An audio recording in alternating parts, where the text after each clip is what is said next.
Hey guys, I'm going to show you how to share expos to mail. If you want to share an expo straight to someone using the Mail app on your phone, whether it's a tweet, video, news update, or thread, I'm going to show you how to do that. Very simple. So, first, open the X app on your phone, scroll through your feed or visit any account, and find the post you want to share. So, once you tap on the post, scroll down, look under the post, and tap the share icon. As soon as you tap it, the iPhone share sheet will appear from the bottom of the screen. From the sharing apps, tap on Mail. This is the blue envelope icon. Once you tap that, your iPhone will open a new email draft automatically. So you'll notice several things are already filled in for you.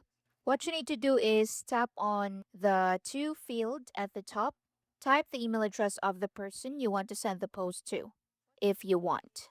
So this makes the email look cleaner and more personal. Once everything looks good, tap the send arrow in the upper right corner.